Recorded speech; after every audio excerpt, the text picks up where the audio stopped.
We are 1 week into 30 days of death records, and today we're looking at a very detailed funeral home record which provided information that wasn't recorded anywhere else about my great aunt Lucille.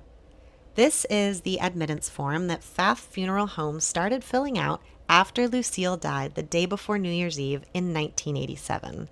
It begins with her name and date of death at the top, followed by information about the funeral home and the day that they began making these arrangements, which we can see was the following morning after her death. The name of the doctor who attended her is listed along with the name of the police officer who removed her from the hospital. The location of the hospital is noted as having been at 2740 Foster in Edgewater. Then further down, we're given a description of Lucille's personal effects, which tells us that she was buried with her rosary and that she had a pearl necklace with earrings that were to be returned to her cousin, Rosemary Schmidt.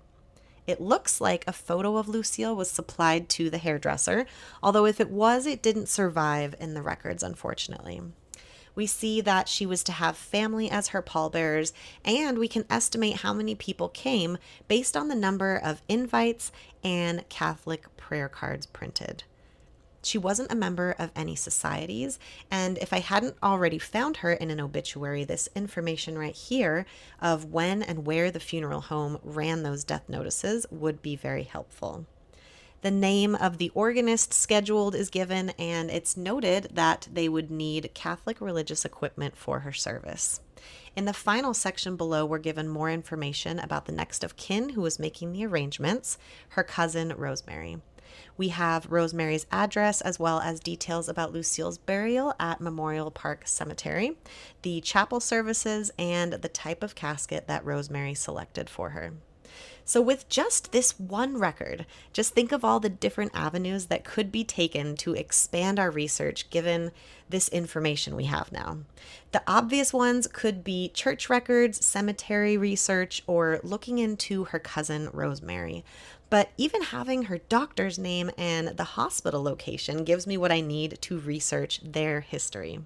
For example, with a simple Google search using her doctor's name and the Edgewater address, I was able to find a YouTube video of him talking about his career as a doctor 11 years ago. And then I found an online profile for him that indicates he was around 41 years old when he was attending my great aunt Lucille. When I'm writing an ancestor's story, I search for any clues that I can get to shed some light on their experience. Details found in records like this funeral home admittance form allow us to paint a better picture of what our ancestors' life was like, to give it more color than just the dry dates and locations. I think my favorite thing that I learned from this record is that Lucille was buried with her rosary, because that tells me that it must have been pretty special to her. I didn't know that she was Catholic before finding this record, but just having that little detail about her makes her feel a little more known to me, as small a detail as it may seem, and being able to make connections like this to an ancestor humanizes them outside of the facts that you're gathering and brings even more meaning to this work. So that's a wrap for today. Tomorrow we start the second week of 30 days of death records.